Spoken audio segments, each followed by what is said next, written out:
Mic check. Back at it. Back in the game.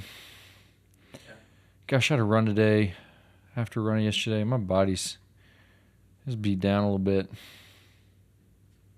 Feeling a little sore. Welcome back to another episode of the Real Health Podcast.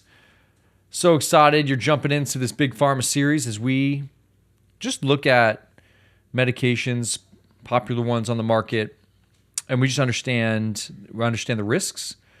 I think it's one of those things that we can look over when looking at medication options.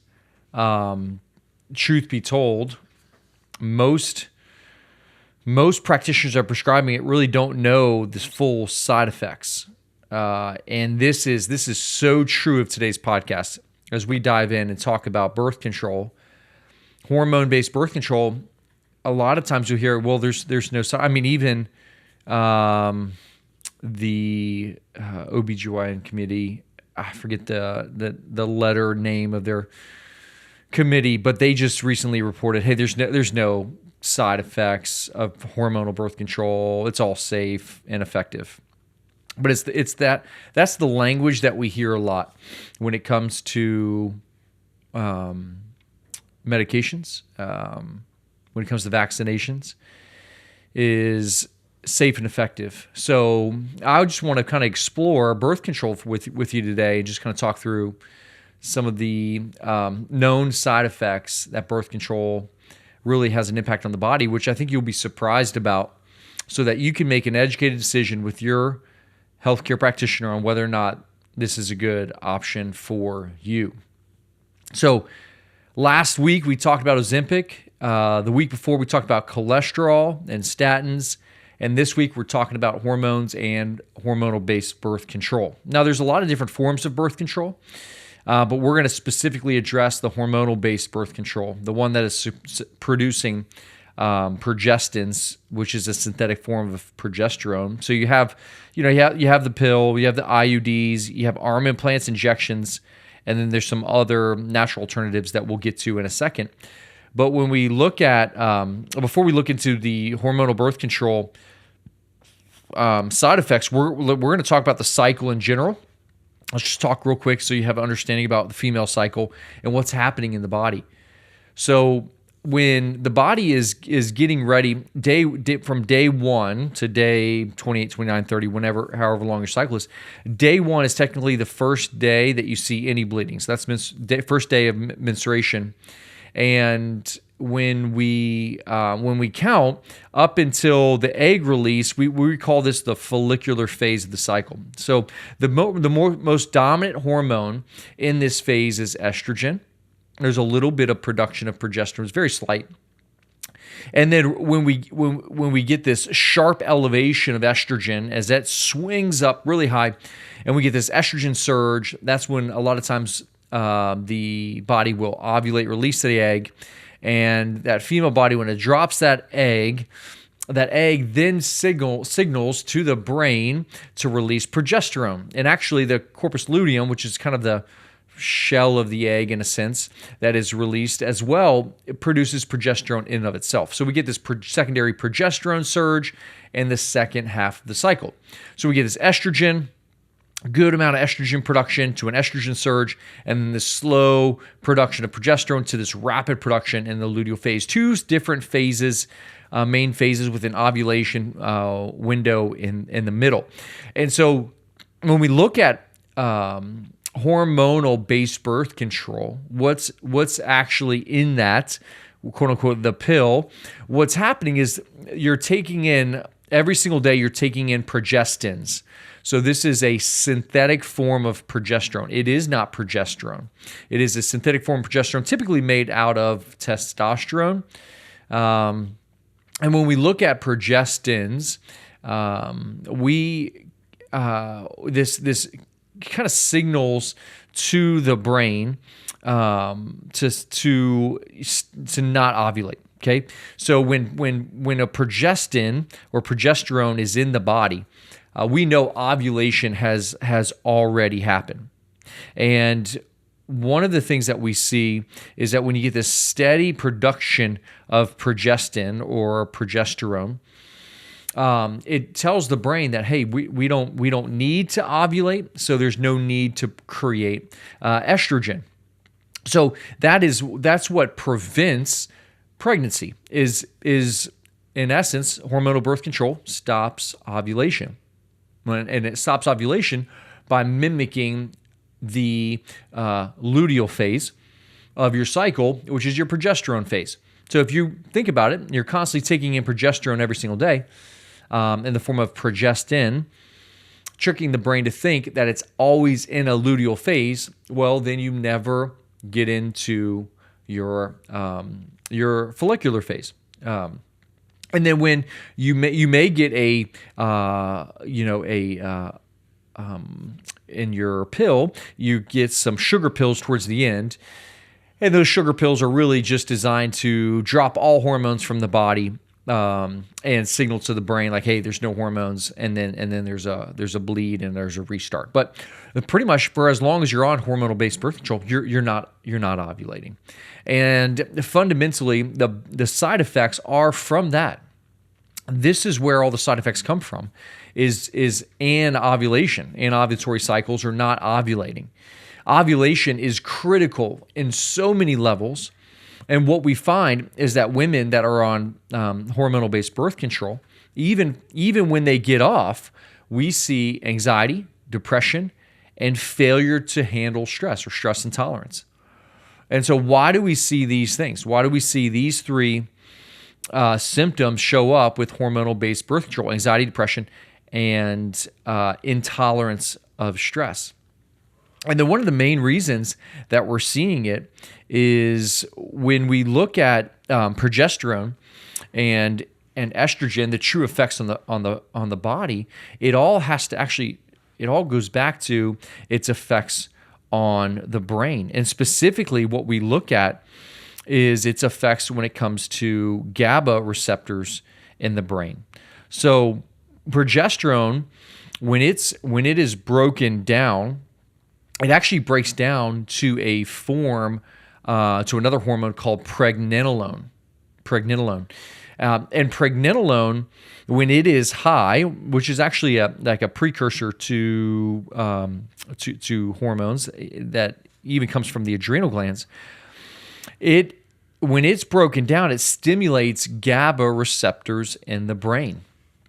So what we see is that all of those good, like feel-good effects of progesterone are really because progesterone being produced in your luteal phase is broken down into pregnenolone, and then pregnenolone stimulates GABA receptors in the brain. And that is your inhibitory neurotransmitter. That's like your brake system to the brain. So immediately this causes like a calm down effect. And this is a relaxation effect of progesterone. But instead, what happens is when we're taking synthetic progestins, we're never making progesterone. We're never actually making progesterone. And actually, truth be told, we're not even making estrogen because we're not ovulating. And what we find is when you are pan low in all hormones, and the body doesn't go through these hormonal swings of high estrogen dominance and then high progesterone dominance and then a return back to baseline, what we find is that the female body is hormone insensitive. So what ends up happening is the flexibility of adapting to hormonal swings isn't there. And when the female comes actually off of birth control and then continues to live life, what they find is there's correlation between women on birth control as it may be a teenager in their 20s, and greater effects of like postpartum depression, greater PMS symptoms, more difficulty going through menopause because of this hormone flexibility issue. When you are young, your brain is learning how to adapt to hormonal fluctuations. When you chemically induce yourself with progestin and block all hormone production and pretty much flatline your hormones as a child going through puberty or going into your 20s and 30s, you become hormonally inflexible. And this is one of the biggest reasons. Not only do we see anxiety, depression, but it's also one of the biggest reasons we see it as causing stress intolerance, the inability to properly handle stress. There is a lot of studies showing how hormonal birth control prevents the body's ability to actually make cortisol efficiently during stress seasons. So when women are on hormonal birth control and they were stressed, their cortisol production and their healthy inflammatory system compared to those that were not on birth control and their cortisol production was drastically different. The women not on birth control was able to produce enough cortisol to adapt and handle stress. And I don't know, maybe it's one of the reasons why we're seeing such a high rate of anxiety, depression, PMS symptoms, menopausal conflict, and stress intolerance in this next generation. As more and more hormonal-based birth control is being used, we are getting more psychiatric disorders. There's absolute correlation here. And so when you put your daughter on hormonal birth control, or the 25-year-old college students on hormonal birth control, and they're depressed, they're anxious, they go to the doctor, and the doctor says, "Hey, I don't know why. Maybe it's because of school, right? But it's not caused by your birth control. Birth control absolutely causes anxiety, depression." And then all of a sudden, the patient then gets put on an anti-anxiety medication or antidepressant. Meanwhile, it's really just messing up this hormonal symphony of the body. So that's one of my big red flags is how hormonal birth control really rewires the brain and affects not only GABA production, but actually affects neurodevelopment, literal brain development. It interferes with women's ability to go through puberty efficiently and cognitively grow. So when we look at birth control, not only does it have this hormonal effect, but it does through the brain. And that to me is one of the biggest concerns when looking into it for our female patients. So hey, maybe that was you. Maybe you were on it as a child or in your 20s or 30s, and you're having those symptoms. Maybe you're having those anxious symptoms today, or depressive symptoms, or stress intolerant symptoms. What do we do here, right? So one of the best things to do is get into stressful environments like sauna and cold plunge, and go through these modalities that will challenge your body and force your body to go through big hormonal surges, high cortisol production, and be able to tolerate that, right? I think that's a really good way to build stress tolerance. And for most, it's really just getting you back to ovulation.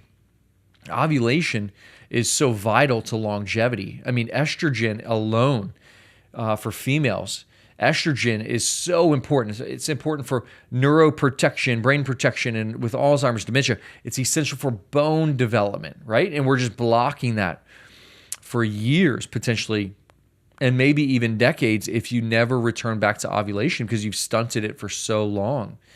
So what do we do here? We try to get your body ovulating.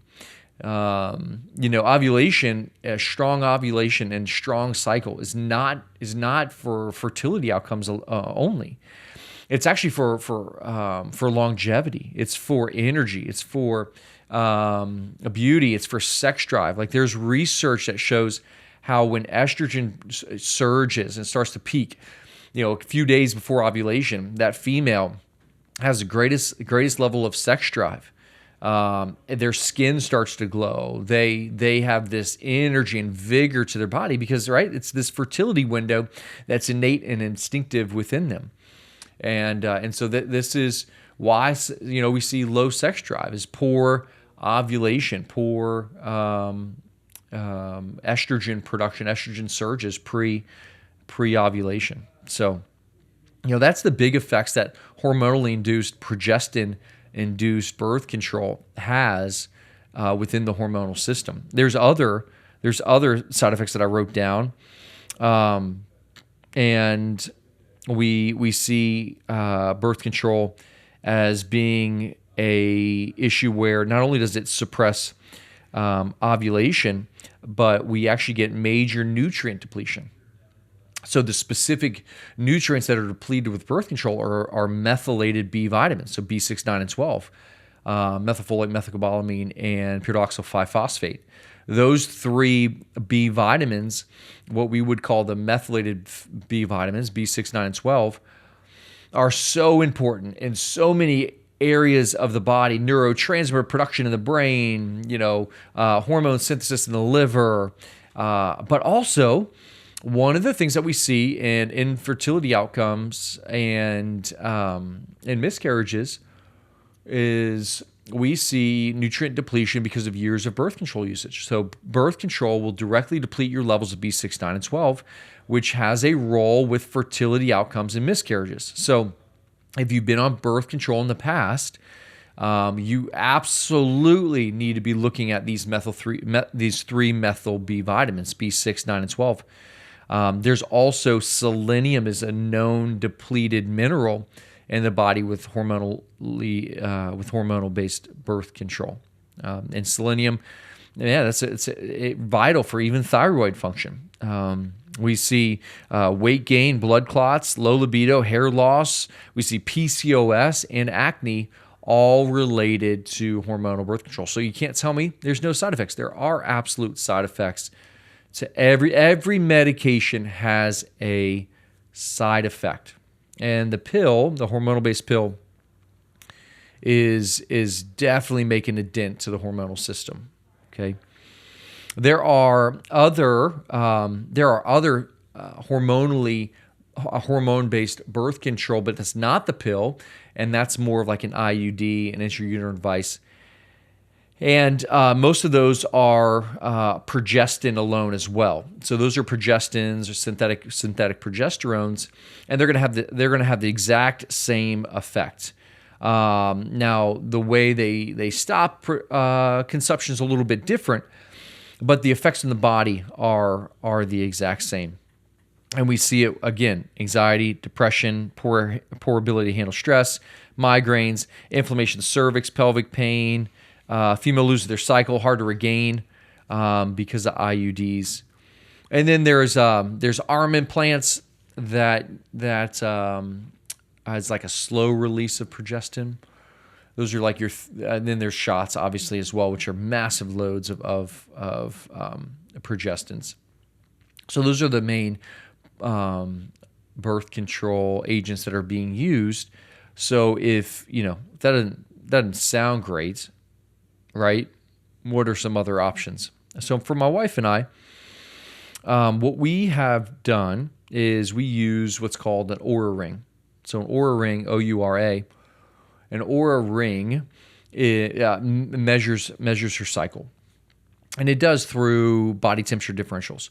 So you can get an old school piece of paper, get a chart, and you can track a few things. If you track your body temp and your cervical fluid, it'll give you some understanding of when you're ovulating and how long your cycle is. Now for Becky, the Oura ring does all that for us. It makes it super simple. So far since using it, we knock on wood, metal, glass, I don't care what, knock on everything. We haven't had a baby, so we're done. 4 kids. We're good. So right now we're using the Oura-ring as our primary way of pregnancy control. So it's a great option because it really helps you understand the natural rhythms of your hormonal system. So it looks at body temperature differentials and even takes into account stress, and it really charts it really well with natural cycles. But again, you can do it the old school way and chart. The great thing about charting your cycle, the great thing about grabbing data, is that you know what your body's doing. You know if it's making enough estrogen, progesterone, if you're ovulating, because you're going to get that 1 degree temperature spike elevation on the day post ovulation. Like, you know that's happening. So it's so great to see the temperature change of your cycle. So you know, hey, this is where my cycle's at. And you know your fertility windows, but you also know how healthy your body is. So that is kind of the wrap of birth control. There's not much more to dive into it. I felt like that was a good overview of the side effects and really how it's affecting the body. And then some natural alternatives, which again, Oura-ring or tracking your cycle is the go-to option. And for those that have done birth control in the past, make sure you're looking at nutrient deficiencies and make sure that you are supporting ovulation and getting that healthy estrogen to progesterone production for a healthy cycle, but a healthy brain. Hey, thanks again for listening. Hope this was helpful. Hope this was valuable for you, and we'll talk to you soon.